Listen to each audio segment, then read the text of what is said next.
मैं मुख्य आचार्य आर के सोनवानी आप सभी को जय मसीह की।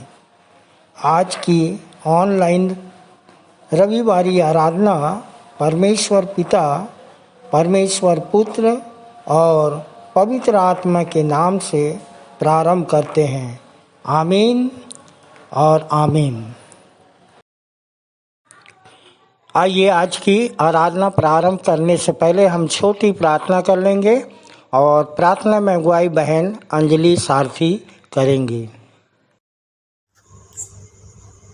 आप सभी को जय मसीह की। मेरा नाम अंजलि सारथी है। मैं इमली भाटा कलीसिया से हूँ और प्रभु में आए हुए मुझे 2.5 वर्ष हो चुके हैं।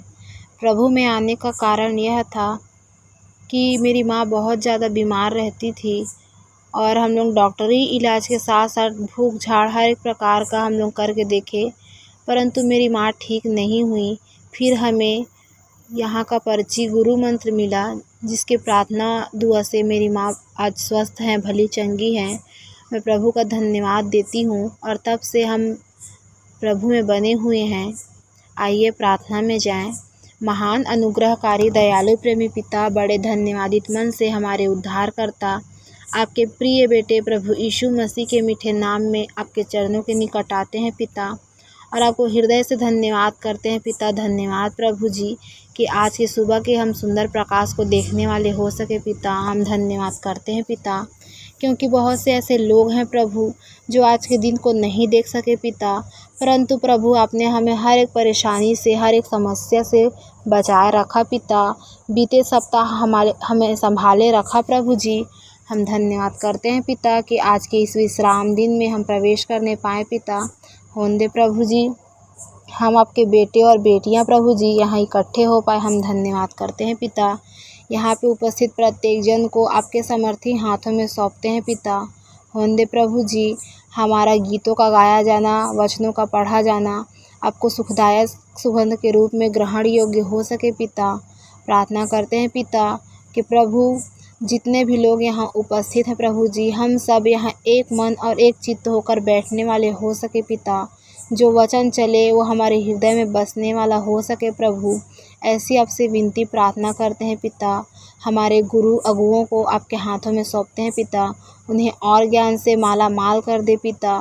प्रभु जी हम धन्यवाद करते हैं पिता कि आपने हमें ऐसे गुरु दिए प्रभु जी, जो निरंतर पिता हमें आत्मिक और संसारिक दोनों बातों को सिखाते हैं और हमें आगे बढ़ाते हैं पिता। हम धन्यवाद करते हैं प्रभु जी। होने दे पिता, आज के आराधना में प्रभु जी आप ही हमारे अल्फ़ा और ओमेगा रहना पिता। ऐसी आपसे विनती प्रार्थना करते हैं पिता। होने दे प्रभु जी, बहुत से ऐसे लोग हैं पिता जो नाना प्रकार की समस्याओं के कारण पिता प्रति सप्ताह मंदिर में नहीं आ पाते हैं पिता। तो हम आपकी ऐसी योजना के लिए धन्यवाद करते हैं पिता कि ऑनलाइन आराधना के माध्यम से पिता वे हर हफ्ता आपके वचन को सुनने पाते हैं पिता। वे आपकी संगति से दूर नहीं रहते पिता और ना ही आपके वचनों से वंचित रहते हैं पिता, परंतु प्रभु जी वे आपके वचन को सुनने समझने पाते हैं, आपके वचन को ग्रहण कर पाते हैं पिता। वे आत्मिक भोजन से तृप्त होने पाते हैं। हम धन्यवाद करते हैं पिता। होने दे प्रभु जी, आगे की शेष आराधना को आपके हाथों में सौंपते हुए विनती प्रभु यीशु मसीह के मीठे नाम में मांग लेते हैं। आमीन। आप सबको जय मसीह की। इस समय परमेश्वर की महिमा में हम कुछ गीत गा लेंगे। पहला गीत गाएंगे स्तुति के गीत से 246 नंबर, मन का दीप जला जीवन दीप जला। आइए हम सब परमेश्वर की महिमा के लिए गीत गा लेंगे। गीत का नंबर है स्तुति के गीत से 246, मन का दीप जला जीवन दीप जला।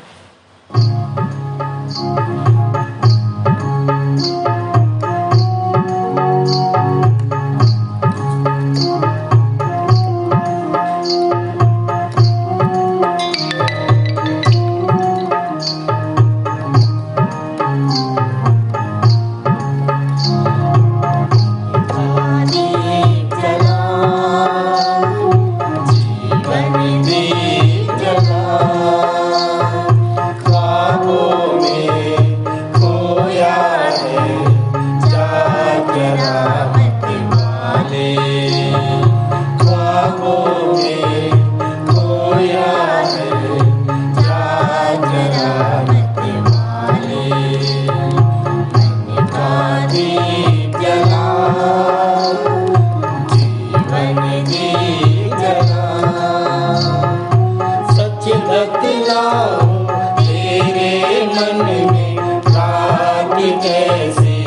जुदाई अच्छा नहीं है, देख समझ जा यीशु से है जुदाई।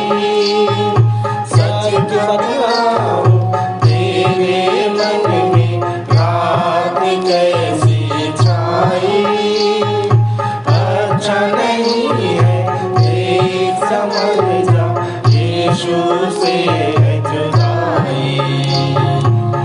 यीशु को अपना, यीशु को अपना,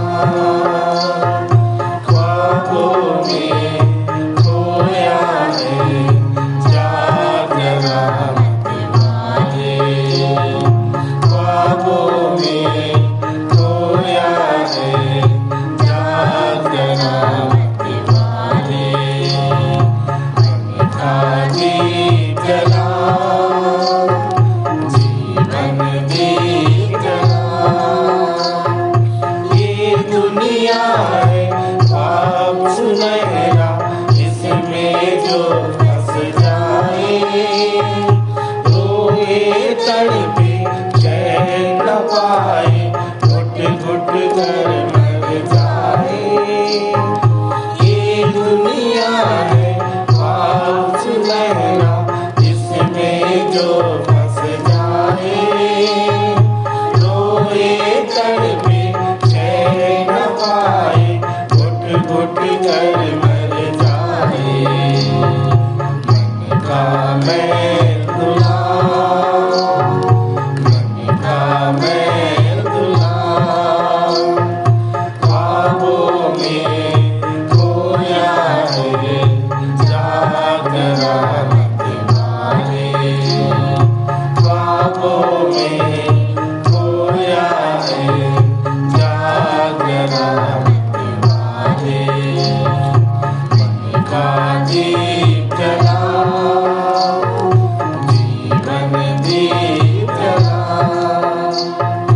यीशु को तू अपने जीवन में अपना मीत बना ले।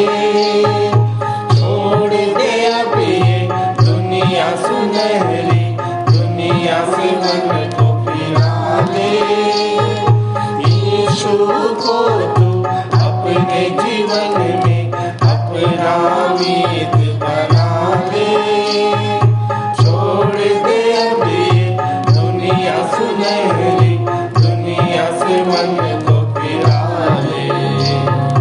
होगा तेरा भला, होगा तेरा भला, ख्वाबों में खोया है, जागना मत मारे। ख्वाबों में खोया है, जागना मत मारे। मन का दीप जला, जीवन दीप जला।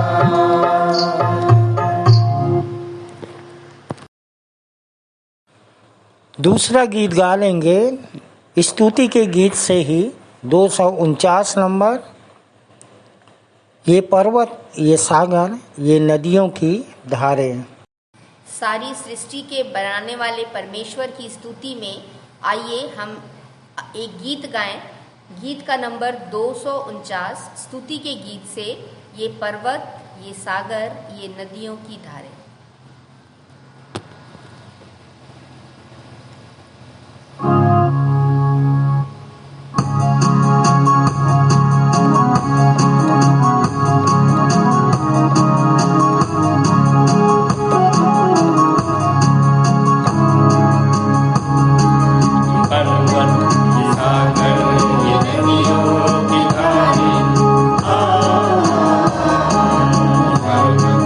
सागर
यहाँ की स्तुति करो, यहोवा की स्तुति स्वर्ग में से करो, उसकी स्तुति ऊंचे स्थानों में करो। हे उसके सब दूतों, उसकी स्तुति करो। हे उसकी सब सेना, उसकी स्तुति करो। हे सूर्य और चंद्रमा, उसकी स्तुति करो। हे सब ज्योतिर्मय तारागण, उसकी स्तुति करो। हे सबसे ऊंचे आकाश और हे आकाश के ऊपर वाले जल, तुम दोनों उसकी स्तुति करो। वे यहोवा के नाम की स्तुति करें, क्योंकि उसी ने आज्ञा दी और ये सिरजे गए। आइए ऊंचे पे विराजमान हमारे परमेश्वर की आराधना में जाएं। मुख्य आराधना के प्रारंभ में हम एक गीत गा लेंगे। स्तुति के गीत से 116 नंबर, भोर के समय बोते दया रूपी बीज को। भोर के समय बोते दया रूपी बीज को, धूप में भी परिश्रम करते संतन धीरज से काम करते, फल की बाट हम जोते, कटनी में आनंद से फल हम पावेंगे। काम का पूरा फल, काम का पूरा फल लावेंगे आनंद से, काम का पूरा फल, काम का पूरा फल, काम का पूरा फल लावेंगे आनंद से, काम का पूरा फल। हम दौड़ धूप को सहते, छाया में भी बोते, बादल से न डर से साहस छोड़ेंगे। कटनी के समय पर पक्का फल मिलेगा, तब आनंद से काम के फल हम पावेंगे। काम का पूरा फल, काम का पूरा फल लावेंगे आनंद से, काम का पूरा फल, काम का पूरा फल, काम का पूरा फल लावेंगे आनंद से, काम का पूरा फल। प्रभु ख्रिस्त के लिए रोते हुए बोए, यदि हानि देखे हम घबराते हो, दुख का अंत होगा, प्रतिफल वह देगा, तब आनंद से काम के फल हम पावेंगे। काम का पूरा फल, काम का पूरा फल लावेंगे आनंद से, काम का पूरा फल, काम का पूरा फल, काम का पूरा फल लावेंगे आनंद से, काम का पूरा फल।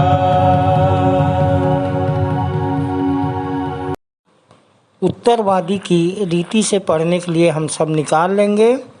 मत्ती रची सुसमाचार, जिसका 25 अध्याय और 14 से 30 पद तक पढ़ लेंगे, जिसको पढ़ने में अगुवाई कुमारी प्रिया जैसल करेंगी और बेटा प्रत्युष जैसल के साथ हम सब उत्तर देंगे। आप सबको जय मसीह की। मेरा नाम कुमारी प्रिया जैसल है। मैं कक्षा 11वीं में पढ़ती हूँ। आप सभी को जय मसीह की। मेरा नाम प्रत्युष जैसल है। मैं कक्षा 8वीं में पढ़ता हूँ। आइए हम उत्तरवादी पाठ पढ़ने के लिए निकाल लेंगे। मत्ती रचित सुसमाचार, उसका 25 अध्याय, उसका 14 पद से लेकर 30 पद तक हम सब पढ़ लेंगे। पहला पद मैं पढ़ूंगी और दूसरा पद आप सब भाई के साथ मिलकर पढ़ लेंगे, जो कि पाया जाता है पृष्ठ क्रमांक 41 में। आइए पढ़ें।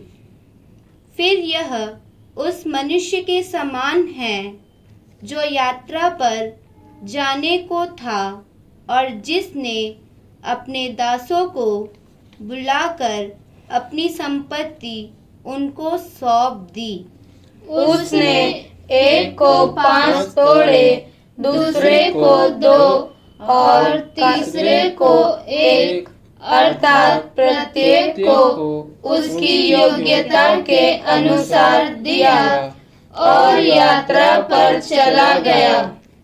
जिसे 5 तोड़े मिले थे उसने तुरंत जाकर उसने व्यापार किया और 5 तोड़े और कमाए।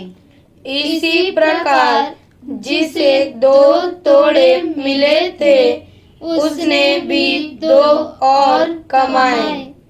पर वह जिसे 1 मिला था उसने जाकर भूमि खोदी और अपने स्वामी के तोड़े को उसमें छिपा दिया। बहुत दिनों के पश्चात उन दासों का स्वामी आया और उनसे लेखा लेने लगा। तब वह जिसे 5 तोड़े मिले थे उसने 5 तोड़े और लाकर कहा, स्वामी, तूने मुझे 5 तोड़े सौंपे थे। देख, मैंने इनसे 5 और कमाए हैं। उसके स्वामी ने उससे कहा, शाबाश, हे अच्छे और विश्वास योग्य दास, तू थोड़े ही में विश्वास योग्य रहा, मैं तुझे बहुत वस्तुओं का अधिकारी ठहराऊंगा। अपने स्वामी के आनंद में सहभागी हो। वह जिसे 2 तोड़े मिले थे उसने आकर कहा, स्वामी, तूने मुझे 2 तोड़े सौंपे थे। देख, मैंने 2 और कमाए हैं। स्वामी ने उससे कहा, शाबाश, अच्छे और विश्वास योग्य दास, तू थोड़े ही में विश्वास योग्य रहा, मैं तुझे बहुत सी वस्तुओं का अधिकारी बनाऊंगा। अपने स्वामी के आनंद में सहभागी हो। तब वह भी जिसे 1 तोड़ा मिला था आकर कहने लगा, हे स्वामी, मैं जानता था कि तू कठोर मनुष्य है, जहाँ नहीं बोता वहाँ काटता है और जहाँ नहीं बिखेरता वहाँ से बटोरता है। अतः मैं डर गया और जाकर तेरे तोड़े को मैंने भूमि में छिपा दिया। देख, जो तेरा है उसे ले ले। परंतु उसके स्वामी ने उसे उत्तर दिया, हे दुष्ट और आलसी दास, तू यह जानता था कि जहाँ मैं नहीं बोता वहाँ से काटता हूँ और जहाँ बीज नहीं बिखेरता वहाँ से बटोरता हूँ। तब तो तुझे चाहिए था कि मेरा धन साहूकारों के पास रख देता, जिससे कि मैं आकर अपना धन ब्याज सहित उनसे ले लेता। इसलिए इससे वह तोड़ा भी ले लो और जिसके पास 10 हैं उसे दे दो, क्योंकि प्रत्येक जिसके पास है उसको और भी दिया जाएगा और उसके पास बहुत हो जाएगा, परंतु जिसके पास नहीं है उससे वह भी ले लिया जाएगा जो उसके पास है। अंतिम वचन हम सब मिलकर पढ़ लेंगे। इस निकम्मे दास को बाहर के अंधियारे में डाल दो, जहाँ रोना और दांत पीसना होगा। परमेश्वर इस वचन पर हम सभी को पढ़े व सुने जाने पर आशीष दे। आमीन। आइए हम विश्वास वचन बोलें। मैं सर्वशक्तिमान पिता पर स्वर्ग और पृथ्वी के सृजनहार परमेश्वर पर विश्वास रखता हूँ।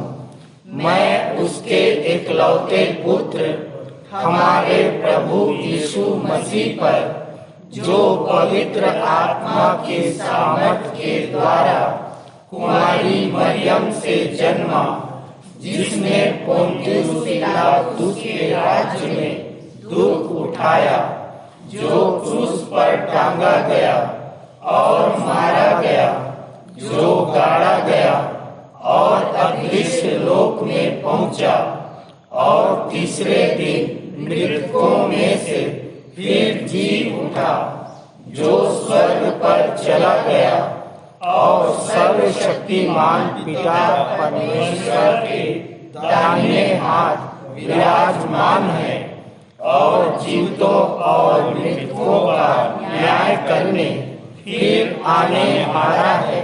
विश्वास रखता हूँ मैं पवित्र आत्मा पर, पवित्र सारी कलीसिया पर, संतों की संगति पर, देह के पुनरुत्थान पर, पापों की क्षमा पर और अनंत जीवन पर विश्वास रखता हूँ। आमीन। इस समय सामान्य सामाजिक एवं पारिवारिक कलीसियाई प्रार्थना में जाएंगे। प्रार्थना में अगुवाई सहायक सह आचार्य श्रीमती कमल मोहले करेंगी। आप सबको जय मसीह की। मेरा नाम सहायक सह आचार्य श्रीमती कमल मोहले है और प्रभु में आए मुझे 11 वर्ष हो गए हैं। आइए प्रार्थना में जाएं, हाथों को जोड़ें, आंख बंद करें और ध्यान परमेश्वर की ओर लगाएं। सामर्थ्य अनुग्रहकारी पिता परमेश्वर प्रभु, धन्यवाद देते हैं इस सुंदर उपस्थिति के लिए पिता, इस विश्राम दिन के लिए धन्यवाद देते हैं पिता, और धन्यवाद देते हैं प्रभु कि आपने सप्ताह भर हमें संभाल कर रखा और यह अवसर प्रदान किया कि हम इस पिता परमेश्वर तेरी महिमा स्तुति स्वच्छंद मनोमस्तिष्क शुद्ध बुद्धि और विवेक के साथ करने पाते हैं। इसके लिए भी हम आपको धन्यवाद देते हैं पिता। हम धन्यवाद देते हैं पिता परमेश्वर कि हम तेरी आराधना इस ऑनलाइन और ऑफलाइन दोनों के द्वारा करने पाते हैं पिता। हम धन्यवाद देते हैं अपने मिशन कंपाउंड के लिए प्रभु जी, जिसमें हम तेरी आराधना ऑफलाइन के द्वारा भी करते हैं पिता परमेश्वर। प्रभु जी हम धन्यवाद देते हैं पिता परमेश्वर अपने जीवित और आत्मिक कलीसिया के लिए पिता परमेश्वर, जिसमें हम नए पुराने और विश्वासी भाई बहनों के साथ तेरी महिमा करने पाते हैं। इसके लिए धन्यवाद देते हैं पिता, और यहाँ से कोई भी जन खाली हाथ न जाए पिता परमेश्वर, ऐसे आपसे प्रार्थना है प्रभु जी।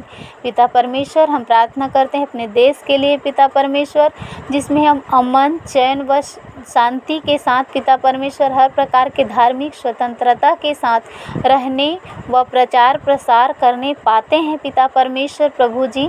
इसके लिए धन्यवाद देते हैं और प्रार्थना करते हैं पिता परमेश्वर अपने सामाजिक राजनीतिक और पिता परमेश्वर अगुओं के लिए पिता परमेश्वर कि वो देश राज्य का संचालन तेरे डर भय में होकर कर सके पिता परमेश्वर, और तेरी ओर से तेरी उपस्थिति में न्याय कर सके प्रभु, ऐसे आपसे प्रार्थना है पिता।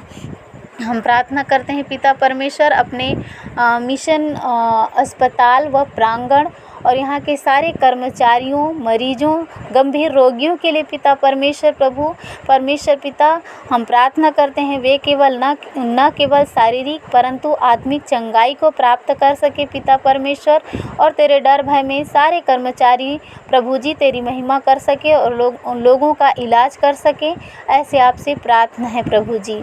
पिता परमेश्वर प्रभु हम प्रार्थना करते हैं पिता अपने संडे स्कूल टीचर्स के लिए पिता परमेश्वर प्रभु, जो बच्चों को पढ़ाते हैं पिता, बच्चे खाली आयतें होती है पिता परमेश्वर प्रभु, जिन पर तेरी वचन रूपी कलाम को लिखते हैं पिता परमेश्वर, तो होने देना प्रभु जी अद्भुत रीति से पिता, टीचर्स और बच्चे दोनों को आशीषित कीजिए पिता परमेश्वर, ऐसे आपसे प्रार्थना है प्रभु जी। पिता परमेश्वर प्रभु, हम प्रार्थना करते हैं आज के दिन जहाँ कहीं भी तेरी आराधना स्तुति होती है वहाँ पर भी तेरी महिमा स्तुति हो सके। देश के कोने कोने तक, जगत के छोर तक तेरी महिमा हो सके, ऐसे आपसे प्रार्थना है प्रभु जी। पिता परमेश्वर, हम प्रार्थना करते हैं अपने आचार्यों के लिए, संचालक मंडल के लिए, आचार्यों के लिए, सहायक सह आचार्यों के लिए, सहायक आचार्यों के लिए। पिता परमेश्वर, सब तेरे डर भय में जो तेरी महिमा करते हैं पिता, तन मन धन से, सारे प्राण, सारे बुद्धि, सारी शक्ति के साथ तो होने देना पिता परमेश्वर। अद्भुत रीति से उन्हें और उनके परिवारों को बहुतायत की आशीष दीजिए पिता परमेश्वर, ऐसे आपसे प्रार्थना है प्रभु जी। पिता परमेश्वर, हम प्रार्थना करते हैं पिता परमेश्वर अपने जवान सभा और सारे अगुओं के लिए पिता परमेश्वर प्रभु, महिला सभा, सारे लोगों के लिए पिता परमेश्वर जो तेरी महिमा करते हैं, अद्भुत रीति से उन्हें आशीष दीजिए प्रभु जी।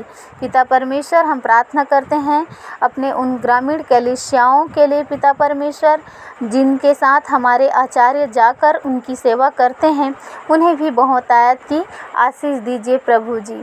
पिता परमेश्वर, हम प्रार्थना करते हैं पिता परमेश्वर अपने मंदिर के लिए पिता परमेश्वर, जिसमें प्रभु जी पिता कई तरह के प्रोजेक्ट तैयार करते हैं पिता परमेश्वर, योजनाएं बनाई जाती है पिता परमेश्वर, हम प्रार्थना करते हैं वो सब तेरी ओर से सफल हो सके और सारी योजना तेरी ओर से पूरी हो सके परमेश्वर पिता। हर बातों में, हर ज़रूरतों में आप हम सब की सहायता करना प्रभु जी, ऐसे आपसे प्रार्थना है प्रभु जी। पिता परमेश्वर प्रभु, हम प्रार्थना करते हैं पिता आज के दिन जो भी वक्ता बोलते हैं पिता परमेश्वर प्रभु, चाहे गीतों के माध्यम से हो, वचन के माध्यम से हो, संदेशों के माध्यम से हो पिता परमेश्वर प्रभु, होने देना पिता परमेश्वर उनके अंदर से आपकी आत्मा होकर बोल सके पिता परमेश्वर प्रभु, ऐसे आपसे प्रार्थना है। और पिता, हम प्रार्थना करते हैं पिता हमारे गीतों का गाया जाना, भेंटों का दिया जाना, संदेशों का बोला जाना पिता परमेश्वर, सब आपको सुखदायक सुगंध के रूप में ग्रहण योग्य हो सके पिता, और हमारी आराधना करना भी आपको ग्रहण योग्य हो सके, ऐसे आपसे प्रार्थना है प्रभु जी। पिता परमेश्वर, आगे की शेष आराधना को आपके पवित्र हाथों में देते हुए धन्यवाद के साथ अब प्रभु हम प्रार्थना करते हैं जो भी बातें कहने से छूट गई है उसे भी तेरे हाथों में सौंपते हुए, शेष आराधना को तेरे हाथों में देते हुए धन्यवाद के साथ छोटी विनती उद्धारकर्ता प्रभु यीशु मसीह के नाम से मांग लेते हैं, आमीन। सबको जय मसीह की। ये समय है संदेश का और आज का संदेश लेके आ रहे हैं हमारे आचार्य विमलेश राव भोसले जी, जिनका विषय है निर्बलता का अर्थ परमेश्वर की सामर्थ्य। दूसरा कुरिन्थी 12:9 पर इनका संदेश आधारित है। आप सभी को प्रभु यीशु मसीह के मधुर नाम में नमस्कार, जय मसीह की। मैं आचार्य विमलेश राव भोसले, प्रभु में आए मुझे 22 वर्ष हो चुके हैं। 22 वर्ष पहले मैं पाप में, अपराध में, अंधविश्वास में, रूढ़िवादिता में जीवन जिया करता था, परंतु जब मुझको मिशन स्कूल में रोजलिन क्लारेंस मैडम के द्वारा गुरु मंत्र मिला, मैं विश्वासी मंदिर गया और विश्वासी मंदिर के दास भक्तों ने मेरे लिए प्रार्थना की, मैंने स्वयं प्रार्थना की। अद्भुत रीति से प्रभु ने मुझे पाप, अपराध से, बीमारी से, बुराई से बचाया। जिस प्रकार मैं बच गया हूँ मेरे प्रियो, मैं चाहता हूँ कि मैं बहुतों को बचा सकूँ, बहुतों को उद्धार का, कल्याण का कारण बन सकूँ, बहुत से लोगों को प्रभु में ला सकूँ। अब मेरी यही हार्दिक इच्छा है।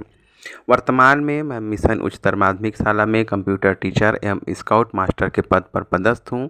साथ ही साथ मैंने पिछले 2 सालों से भारतीय जीवन बीमा निगम की एजेंसी ले रखी है, इसलिए मैं एक जीवन बीमा अभिकर्ता भी हूँ। मेरे प्रियो, मैं धन्यवाद देता हूँ परमपिता परमेश्वर का, जिन्होंने मुझे अवसर प्रदान किया कि मैं परमेश्वर का वचन आज आप लोगों के समक्ष बांट सकूं। मैं धन्यवादित हूँ अपने संचालक मंडल का, मैं धन्यवाद देता हूँ संचालक मंडल को, जिन्होंने मुझे ये मौका दिया कि मैं परमेश्वर के वचन की सेवकाई आज आप लोगों के सम्मुख कर सकूँ। मेरे प्रियो, पिछले सप्ताह मुझे जो वचन की तैयारी करके आने के लिए कहा गया था, मुझे जो विषय दिया गया था वो है निर्बलता का अर्थ परमेश्वर की सामर्थ। मेरा विषय है निर्बलता का अर्थ, परमेश्वर की सामर्थ, जो 2 कुरिन्थियों 12 उसके 9 पर आधारित है।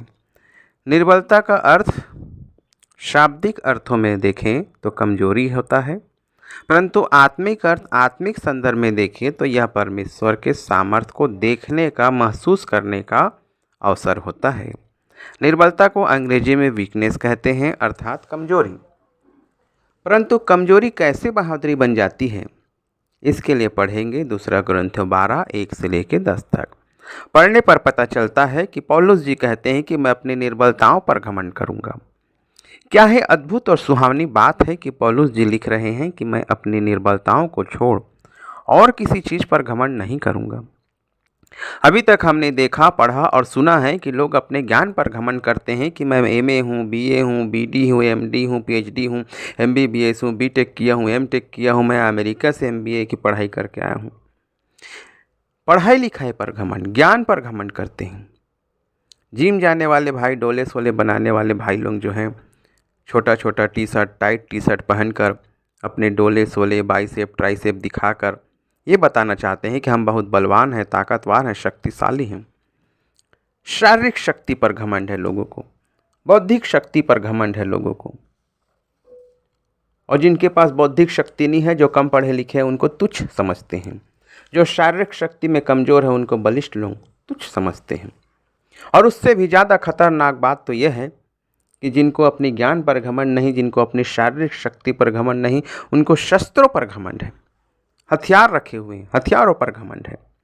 पौलुस जी कहते हैं कि मैं अपनी निर्बलताओं को छोड़ और किसी बात पर घमंड नहीं करूँगा, अपने ज्ञान बुद्धि शक्ति सामर्थ्य पर मैं घमंड नहीं करूँगा, मैं केवल अपनी निर्बलताओं पर घमंड करूँगा। और देखते हैं कि दुनिया वाले को अपने पैसे पर घमंड है, अपनी सुंदरता पर घमंड है, धन दौलत पर घमंड है, सोना चांदी पर घमंड है, अपनी ऊंचे नाम, अपनी पहचान पर घमंड है। किसी का पहचान नेता से है, किसी का पहचान पुलिस वालों से है, किसी का पहचान प्रेस वालों से है, और न जाने कहाँ कहाँ किसकी किसकी कैसे कैसे जान पहचान है। उस पहचान पर घमंड करते हैं, अपने पहुँच पर घमंड करते हैं लोग, अपने पहुँच का धौंस दिखाते हैं लोग। परंतु पौलुस जी कहते हैं कि मैं अपनी निर्बलताओं पर घमंड करूँगा। ये तो विचित्र है, ये विचित्र बात है। कैसे कोई अपनी निर्बलता पर घमंड कर सकता है?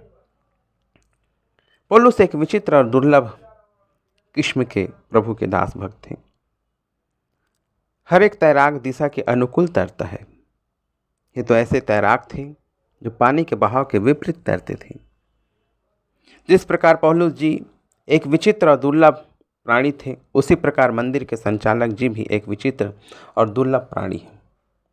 अपने 40 वर्ष की उम्र में मैंने कभी किसी व्यक्ति को हार्ट अटैक को शानदार हार्ट अटैक बोलते न ही देखा, न ही सुना, न ही कहीं पढ़ा था। मैं आरएसबी हॉस्पिटल में कंपाउंडर का काम करता था। मैं जानता हूँ हार्ट अटैक के पेशेंट किस प्रकार रोते बिलखते तड़पते आते हैं और ज़िंदगी को बचा लेने की गुहार लगाते हैं, और गुहार लगाते लगाते काल कलवित भी हो जाते हैं। एक बार की बात है, मैं एक हार्ट अटैक पेशेंट का बीपी ले रहा था। मेरा दोस्त उसका पल्स रेट देख रहा था, मेरा एक दोस्त शुगर ले रहा था उसका, मेरा एक दोस्त इंजेक्शन लगा रहा था। इस प्रकार हम लोग 5 से 8 लोग उसको बचाने में लगे हुए थे। पर हमने देखा थोड़ी ही देर में 5 से 10 मिनट के बीच में सांसें रुक गई और वो चल बसे। परंतु मंदिर के संचालक जी तो हार्ट अटैक को चना मुर्रा बना दिए। संचालक जी के हार्ट अटैक की गवाही से मैंने 7 महत्वपूर्ण बातें सीखी है, 7 महत्वपूर्ण बिंदुओं पर मैंने ध्यान दिया है, खोज निकाला है, जिसके कारण मैं और आप, हम सभी संचालक जी को अपना अगुवा स्वीकार करते हैं। पहली बात, उन्होंने हार्ट अटैक को हर्ष की बात कहा, दुनिया इसे दुख की बात कहती है। दूसरी बात, डॉक्टर को ऑपरेशन करने की अनुमति नहीं दी, जबकि दुनिया अपना घर खेत बेचकर 20%, 40%, 50% में कर्ज लेकर ऑपरेशन कराता है। कहते हैं जिंदगी रही तो पैसा तो फिर कमा लेंगे। हार्ट अटैक से तीसरी बात मैंने सीखा, हार्ट अटैक स्वर्ण अवसर नहीं होता है, ये तो दुखद अवसर होता है। भैया की नज़र में ये स्वर्ण अवसर कैसे हो गया? भैया ने इसे स्वर्ण अवसर कहा। हार्ट अटैक से मैंने सीखा कि हार्ट अटैक उत्साहवर्धक होता है। हार्ट अटैक की गवाही से मैंने जाना कि हार्ट अटैक उत्साहवर्धक भी हो सकता है। इस उत्साहवर्धक गवाही से कितनों का मनोबल बढ़ा मैं तो नहीं जानता, हाँ, पर इतना जरूर जानता हूँ कि मेरा मनोबल बढ़ा है। हार्ट अटैक शानदार होता है, ये तो मंदिर आकर भैया से मिलकर जाना। हार्ट अटैक विध्वंसकारी होता है, ये तो मैं जानता था, देखा था, पर यहाँ तो कुछ अलग ही चीज़ देखने को मिला। संचालक जी हार्ट अटैक को सौभाग्य की बात समझते हैं, जबकि पूरी दुनिया इसे दुर्भाग्य की बात मानती है। सातवीं और अंतिम बात, हार्ट अटैक के बाद हम में जिंदा दिली आती है, हम शेर दिल इंसान बन जाते हैं, ये पता चला मंदिर आकर। मैंने तो सुना था हार्ट अटैक के बाद इंसान बहुत ही कमज़ोर और असहाय सा हो जाता है। मेरे प्रियो, मैं जेरल भैया की गवाही की तारीफ करके भैया की नज़र में अच्छा बनने का प्रयास नहीं कर रहा हूँ। न है मुझे जेरल भैया, आशीष भैया, जूही दीदी ने ये सब बोलने के लिए मजबूर किया है, परंतु मैं तो अपनी स्वेच्छा से बोल रहा हूँ। मैं तो यूहन्ना 3:11-12 पर आधारित बातें बोल रहा हूँ मेरे प्रियो। मैं तो ऐसा बोलने के लिए मजबूर किया गया हूँ, पर किसी व्यक्ति विशेष के द्वारा नहीं। किसी व्यक्ति विशेष ने मुझे ये सब बोलने के लिए मजबूर नहीं किया है, ये सब बोलने के लिए वचन ने मुझे मजबूर कर दिया है। प्रेरितों काम 4:20 में देखिए, लिखा है कि ऐसा तो हमसे हो नहीं सकता कि हमने जो देखा है और सुना है उसे ना कहें, ना बताएं। मेरे प्रियो, यिर्मयाह 9:23-24 में क्या लिखा है पढ़िए। यहोवा यूँ कहता है कि बुद्धिमान अपनी बुद्धि पर घमंड न करे, न वीर अपनी वीरता पर, न धनी अपने धन पर, परंतु जो घमंड करे वह इसी बात पर घमंड करे कि वह मुझे जानता और समझता है। यदि हम प्रभु को जानते हैं, मानते हैं, पहचानते हैं, वो अपनी उसकी आज्ञाओं को पूरी कर रहे हैं, उसका भय मान रहे हैं और शरीर के कामों को त्याग कर आत्मा के चलाए चल रहे हैं, तो यह हमारे लिए गर्व की बात है, हर्ष का विषय है। बाकी सारी चीज़ें व्यर्थ ही व्यर्थ हैं। अपने जीवन की कमजोरियों को दूर करने के लिए पौलुस जी ने 3 बार आवेदन एप्लीकेशन दिया परमेश्वर पिता के सामने, परंतु तीनों बार परमेश्वर ने उनके एप्लीकेशन को रिजेक्ट कर दिया।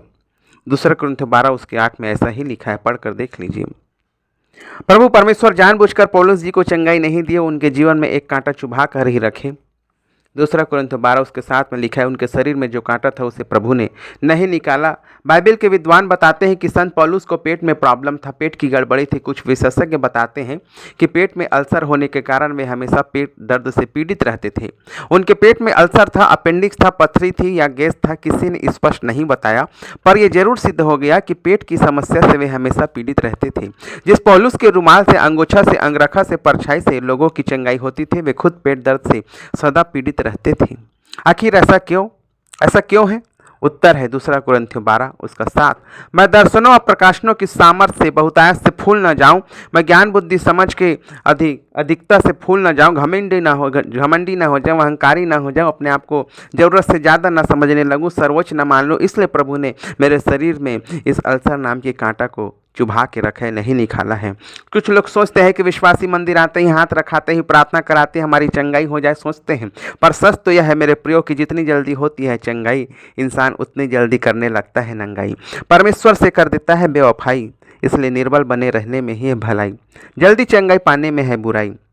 समझे भोसले भाई? परमेश्वर भी देखता, परखता, नापता, तौलता है। चंगाई देने से पहले, ज्ञान बुद्धि शक्ति सामर्थ्य देने से पहले आपकी धीरज को, ईमानदारी को परखता है। मेरे प्रियो, गद्दारी तो मनुष्य में जन्मजात अवगुण है। मनुष्य के डीएनए में है गद्दारी, मक्कारी, बेवफाई, ये सभी अवगुण अदन वाटिका से बाबा आदम के ज़माने से लेकर मूसा बाबा के ज़माने से लेकर मगर पारा वाले बाबा के ज़माने तक हमको देखने को मिलता है। मगर पारा वाले बाबा मतलब हमारे संचालक जी, घर में प्यार से भैया को बाबा बोलते हैं। 11वीं शताब्दी में कबीरदास जी बोलकर चले गए हैं, दुख में सुमरन सब करे, सुख में करे न कोई। अगर सुख में सुमरन सब करे तो दुख काहे कहे? इसलिए अपने जीवन के दुख, चिंता, बीमारी के लिए परमेश्वर को लाख लाख धन्यवाद दें, क्योंकि ये दुख चिंता ही तो हमें परमेश्वर से जोड़कर रखती है, परमेश्वर के नज़दीकी में रखती है। जैसे ही अच्छे दिन आते हैं मनुष्य के, फिर तो वह किसी से बात नहीं करता, किसी से हाथ नहीं मिलाता, अंग्रेजी ज़्यादा बोलता है, एक दूसरे से नज़र तक नहीं मिलाता, आजू बाजू से गुजर जाता है, अनदेखा कर जाता है। व्यवस्था विवरण पूरा 8वां अध्याय में यही लिखा है कि जब तेरे अच्छे दिन आ जाए तब परमेश्वर को, उसके अनुग्रह को, उसके प्रेम को, उसके आज्ञाओं को भूल मत जाना। मेरे प्रियो, निर्बलता का अर्थ संसार की दृष्टि में कमजोरी, बुजदिली, कायरता हो सकता है, परंतु हम विश्वासियों के लिए हमारी निर्बलता हमारी ताकत बन जाती है।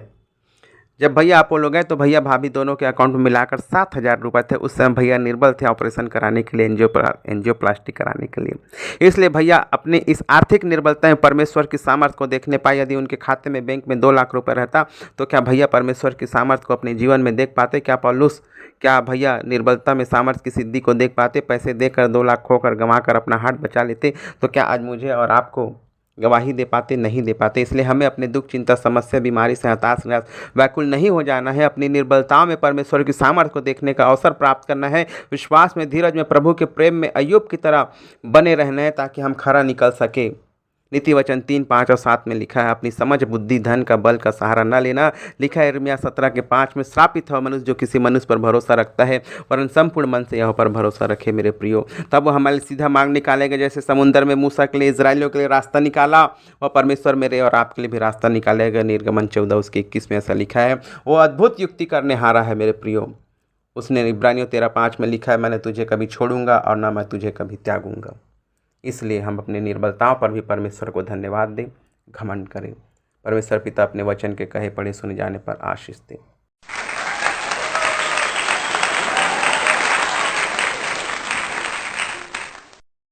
सुंदर संदेश के लिए हमारे आचार्य भोसले जी को और उनके पूरे परिवार को प्रभु आशीष दें।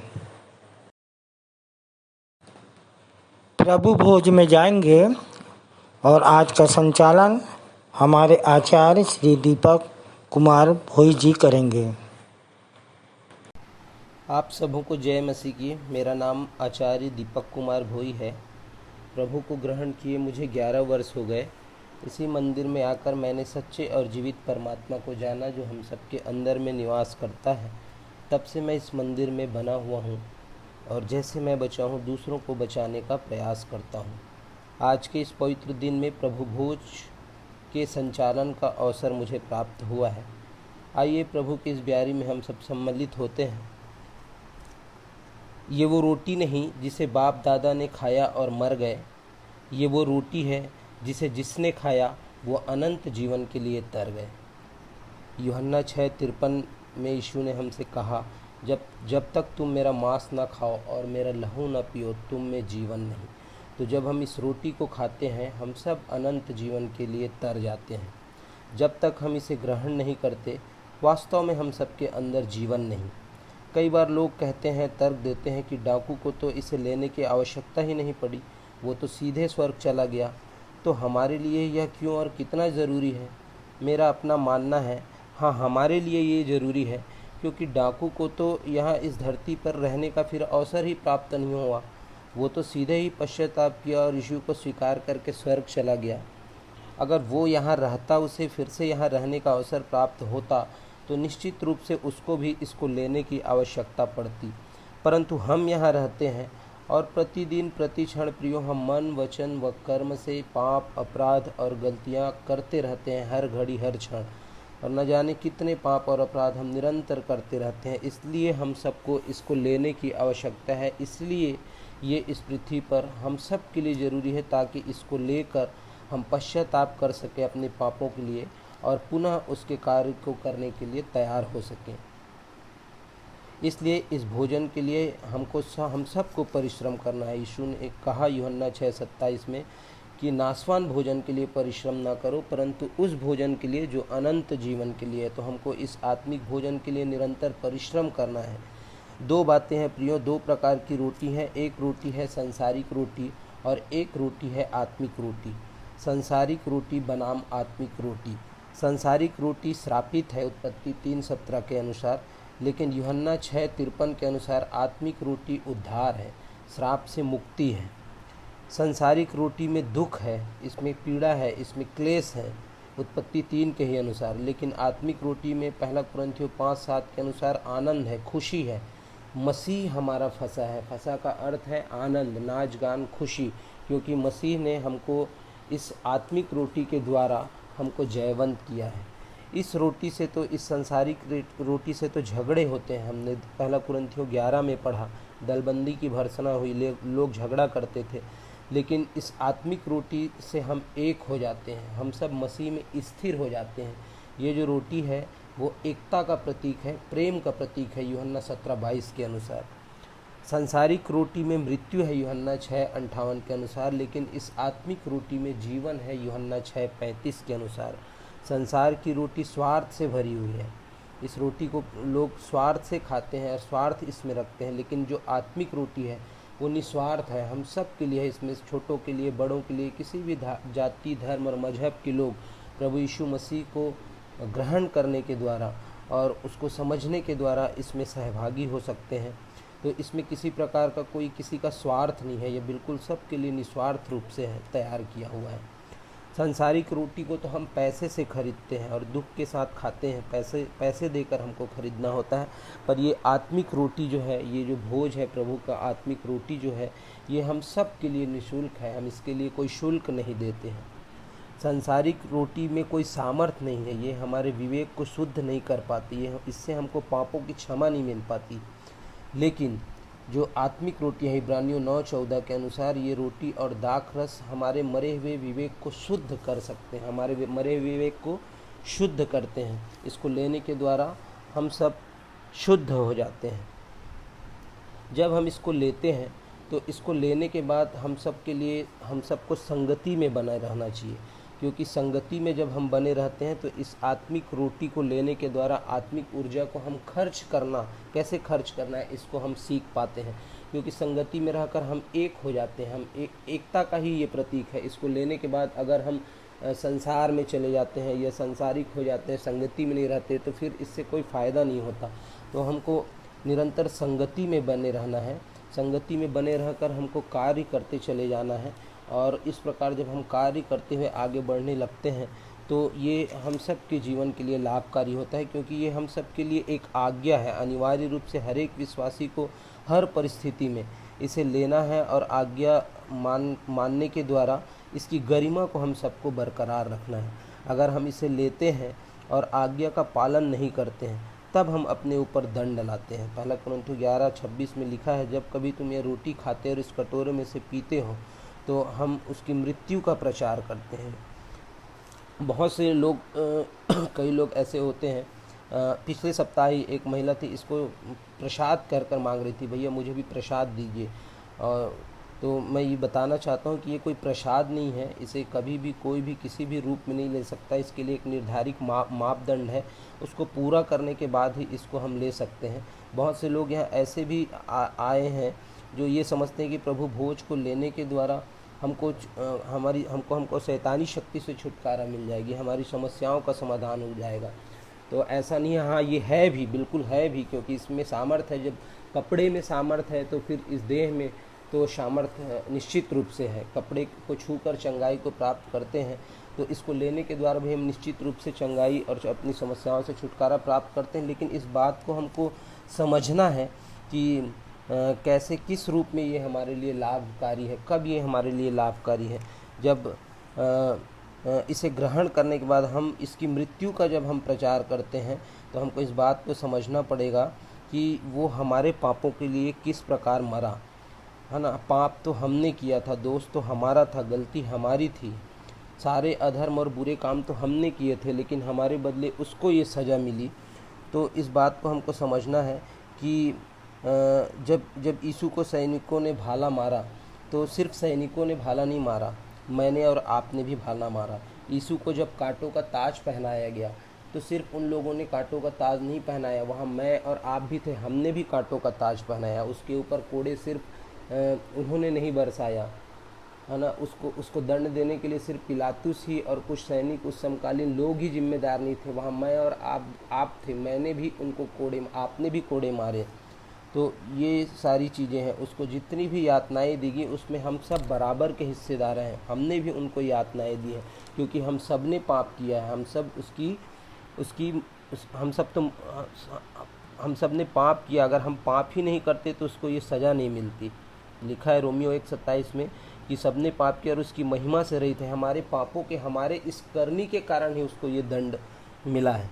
तो इस बात को जब हम समझने पाते हैं और इसको पश्चाताप करने के बाद जब हम इसको ग्रहण करते हैं कि हम ईमानदारी से उसको लेने के बाद पश्चाताप कर उसके कार्यों को करेंगे और उसके लिए हम समर्पित रहेंगे, और इस भावना के साथ जब हम इसको ग्रहण करते हैं तब इसमें वो सामर्थ्य है, तब ये हमारे जीवन से समस्याओं को, शैतानी शक्तियों को और नाना प्रकार की बीमारी, रोग को छुटकारा देने में सामर्थ्य रखता है।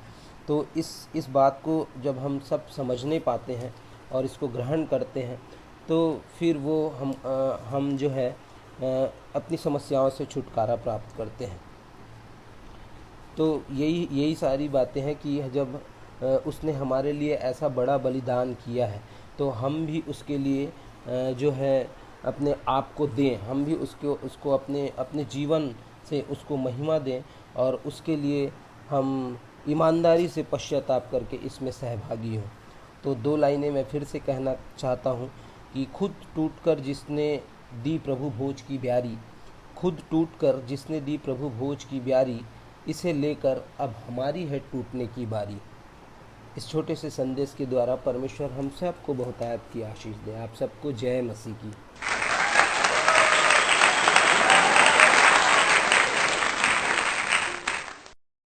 प्रभु भोज पर सुंदर संदेश के लिए हमारे आचार्य भोई भाई को और उनके पूरे परिवार को प्रभु आशीष दे।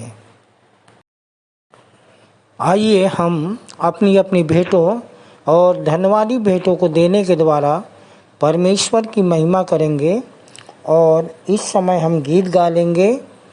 स्तुति के गीत से 5 नंबर आशीष तुझसे चाहते हैं, हे स्वर्गीय पिता हम आते हैं। भेंट की प्रार्थना में अगुवाई करेंगी कुमारी ममता सांडे। आशीष तुझसे चाहते हैं, हे स्वर्गीय पिता आते हैं। हमने बहुत खताएं की है, रहे निकम में जफाएं की है। हमने बहुत खताएं की है, रहे निकम में जफाएं की है। शर्म से सिर झुक जाते हैं, शर्म से सिर झुक जाते हैं, हे स्वर्गीय पिता हम आते हैं। आशीष तुझसे चाहते हैं, हे स्वर्गीय पिता हम आते हैं। तुम हो शक्तिमान प्रभु जी, कुदरत तुम्हारी शान प्रभु जी। तुम हो शक्तिमान प्रभु जी, कुदरत तुम्हारी शान प्रभु जी।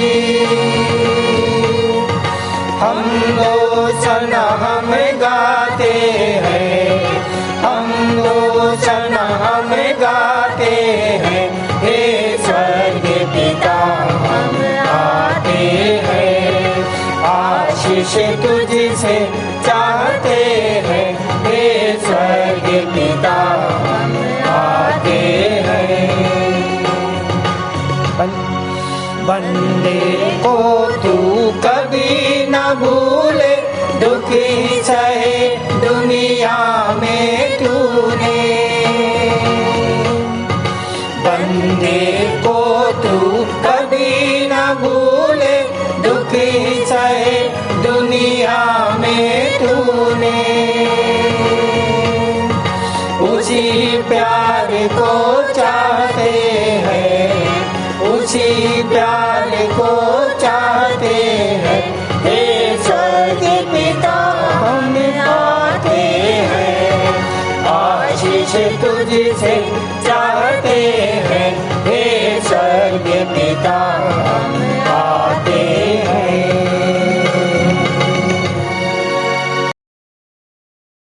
सभी को जय मसीह की। मेरा नाम कुमारी ममता सांडे है और इस मंदिर में आते मुझे लगभग 6-7 वर्ष हो चुके हैं। इसी मंदिर में आकर मैं सच्चे परमेश्वर को जानी हूँ और जैसे मैं बची हूँ दूसरों को भी बचाने का प्रयास करती हूँ। आइए हम सब भेंट की प्रार्थना में जाएंगे। आइए हम आँखों को बंद करें, हाथों को जोड़ें और अपना ध्यान पिता परमेश्वर की ओर लगाएं। आकाश की झरोखे खोलकर उत्तम आशीषों की वर्षा करने वाले हमारे जीवित पिता परमेश्वर, एक बार फिर से प्यारे प्रभु जी बड़े ही धन्यवाद और धन्यवाद के साथ पिता आपके पावन चरणों के सम्मुख आते हैं पिता, और आपको हृदय की गहराई से धन्यवाद देते हैं पिता कि प्यारे प्रभु जी आज हम मर मिट नहीं गए पिता, वरन हम जीवित और जीवितों के मध्य में भले चंगे स्वस्थ पाए जाते हैं पिता। इसके लिए प्रभु जी हम आपको धन्यवाद देते हैं, धन्यवाद देते पिता कि आज के दिन प्रभु जी हम आपके भवन में इकट्ठे होकर पिता आपके नाम की महिमा करने पाए पिता। आपको धन्यवाद देते हैं पिता। हम प्रार्थना करते हैं प्यारे प्रभु जी भेंट के लिए पिता, जिन छोटे बड़े भाई बहनों ने पिता आपके सम्मुख प्रभु जी भेंट चढ़ाए हैं पिता, होने दीजिए पिता उन्हें बहुतायत की आशीष देना पिता, उनके आय खत्ते हमेशा भरे पूरे रहे पिता। प्रभु जिन्होंने आपके सम्मुख दशवांश दिए हैं पिता उन्हें भी बहुतायत की आशीष देना पिता। जिन्होंने प्रभु जी अपना धन्यवादी मन पिता परमेश्वर आपके सम्मुख प्रकट किए हैं पिता, होने दीजिए पिता उन्हें भी बहुतायत की आशीष दीजिए पिता कि ये स्वर्ण अवसर पिता उनके जीवन में बार बार आने वाले हो सके पिता, और प्रभु जी आपको धन्यवाद देने वाले हो सके पिता। प्यारे प्रभु हम प्रार्थना करते हैं पिता जिन भाई बहनों ने प्रभु जी अपने खेत का अनाज, अपनी बाड़ी का प्रभु अनाज और प्रभु आपके सम्मुख प्रभु जी चावल के रूप में, सब्जी के रूप में प्रभु जी चढ़ाए हैं पिता, उन्हें भी आप बहुतायत की आशीष देना पिता कि उनके खेत कल्याण पिता, उनके आय खत्ते प्रभु जी हमेशा पिता परमेश्वर आपकी ओर से आशीषित होने वाले हो सके पिता।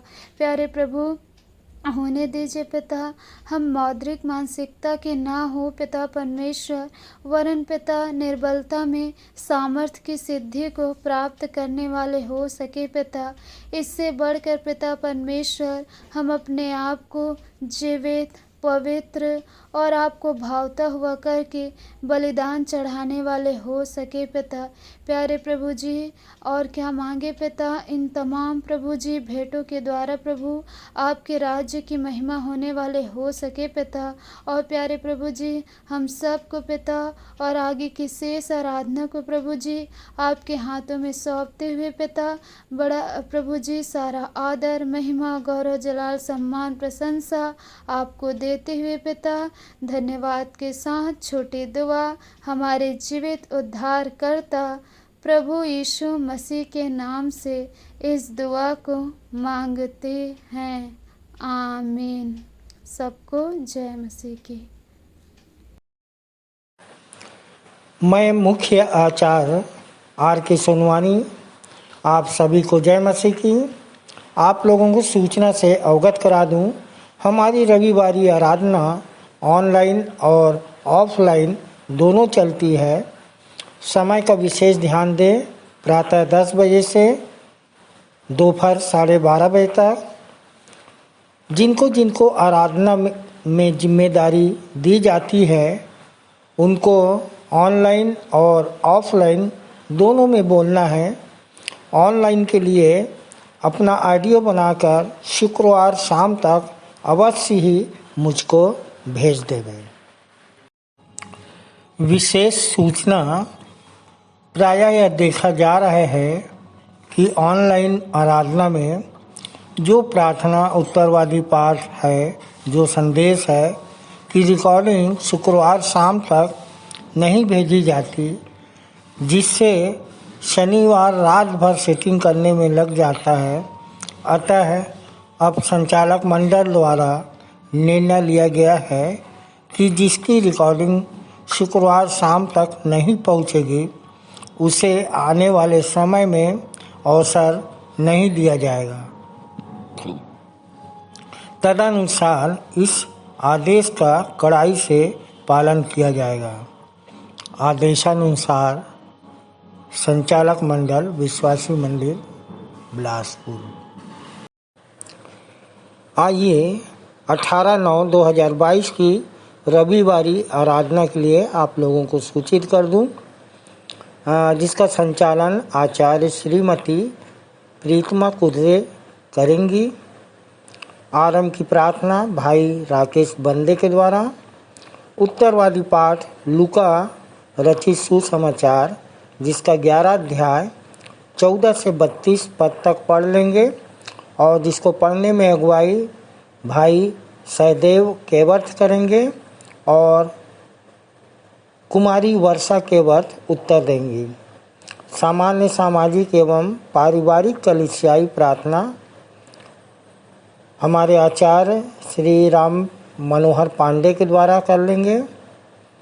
संदेश आचार्य संतोष सोनवानी के द्वारा, जिनका विषय है चारों तरफ अंत के दिन का शोर है। चारों तरफ अंत के दिन का शोर है, कैसे जाने कि परमेश्वर हमारी ओर है। प्रभु भोज संचालन सह संचालिका श्रीमती अर्चना दास जी के द्वारा। भेंट की प्रार्थना सहायक सहचार भाई रामेश्वर राठौर के द्वारा। मुख्य संदेश हम अपने संचालक जी से उत्तरवादी पाठ पर सुन लेते हैं। अंतिम प्रार्थना सहायक सहचार श्रीमती प्रभा लाटरे के द्वारा और हम अपनी सह संचालिका डॉक्टर अल्पना राम जी की आशीष से सभा का समापन करेंगे। धन्यवाद। आइए और अंत में सुन लेते हैं अपने मंदिर के संचालक जी द्वारा पिछले सप्ताह के संदेशों की समीक्षा, मंदिर की वर्तमान स्थिति एवं भविष्य की योजनाएं तथा उत्तरवादी पाठ पर संक्षिप्त टिप्पणी। आकाश और पृथ्वी के कर्ता, हमारे पालनहार, तारणहार और जीवते और सामर्थी परमेश्वर पिता के पवित्र और मीठे नाम में आप सबको जय मसीह की।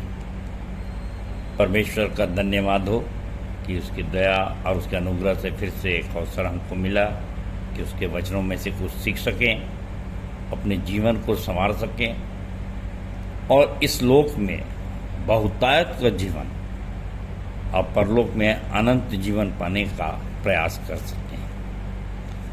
प्रियो, पिछले सप्ताह हमारे बीच आचार्य पंडित चंद्रशेखर तिवारी शास्त्री जी ने संदेश दिया और उनका विषय था पहला कुरिन्थियों 1:18। यहाँ इस प्रकार से लिखा है, क्योंकि क्रूस की कथा नाश होने वालों के लिए मूर्खता है, परंतु हम उद्धार पाने वालों के निकट परमेश्वर की सामर्थ्य है। और भाई को ये विषय दिया गया था कि क्रूस की कथा नाश होने वालों के लिए मूर्खता एवं हम उद्धार पाने वालों के लिए सामर्थ्य है। अतः क्रूस का कर्ज कैसे करें अता। भाई ने क्रूस की कथा का सही अर्थ बताया और एक व्यक्ति जिसे मृत्यु दंड दिया गया था, उसकी सज़ा यीशु ने अपने ऊपर ले लिया और अपना प्राण देकर उसे बचा लिया। और भाई ने बताया कि कैसे इफिसियों 2:8 के अनुसार विश्वास के द्वारा अनुग्रह से हमारा उद्धार हुआ है। अतः हमें उद्धार मुफ्त में मिला है। और यदि देखें 2 कुरिन्थियों 5:5 तो वहाँ पर भी है कि बयाने में आत्मा हमको मिली है। और रोमी 10:9, 10, 11 भी हमने पढ़ा है कि उद्धार के लिए मुँह से अंगीकार करना ही बहुत है।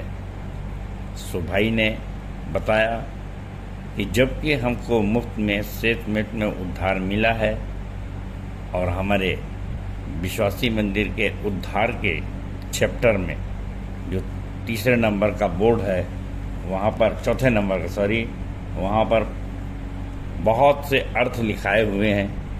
मोक्ष, आज़ादी, स्वतंत्रता, छुटकारा, अनंत जीवन, नजात, शिफा, मुक्ति, फ्रीडम, इंडिपेंडेंस और सारी बातों से कैसे हमको प्रभु ने छुटकारा दिया, उद्धार दिया।